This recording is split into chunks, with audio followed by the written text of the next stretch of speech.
بسم اللہ الرحمن الرحیم۔ آج کی حدیث مبارک دوسروں کے گھروں میں جھانکنے کی مذمت۔ صحیح مسلم حدیث نمبر 2156، صحیح بخاری حدیث نمبر 6241۔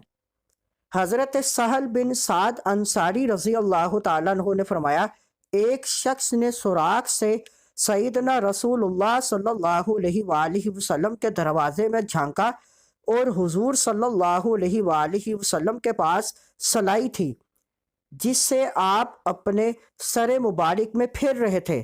آپ صلی اللہ علیہ وآلہ وسلم نے اس شخص کو دیکھا تو فرمایا، اگر مجھے معلوم ہوتا کہ تو مجھے قصداً دیکھ رہا ہے تو میں یہ سلائی تیری آنکھ میں گھونپ دیتا۔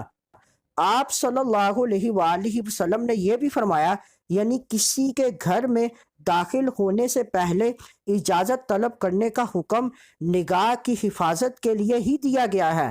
اس حدیث مبارک میں ہماری تربیت کی گئی کہ کسی کے گھر یا گاڑی میں بلا اجازت جھانکنا گناہ ہے، اور یہ حقیقت واضح کی گئی کہ دوسروں کے گھروں میں داخل ہونے سے پہلے اجازت طلب کرنے کا حکم بد نظری اور بے پردگی سے بچنے کے لیے ہی دیا گیا ہے۔ حضور نبی اکرم صلی اللہ علیہ وآلہ وسلم جب کسی کے گھر تشریف لے جاتے تو دروازے کے سامنے کھڑے ہونے کے بجائے دائیں یا بائیں قیام فرما ہوتے۔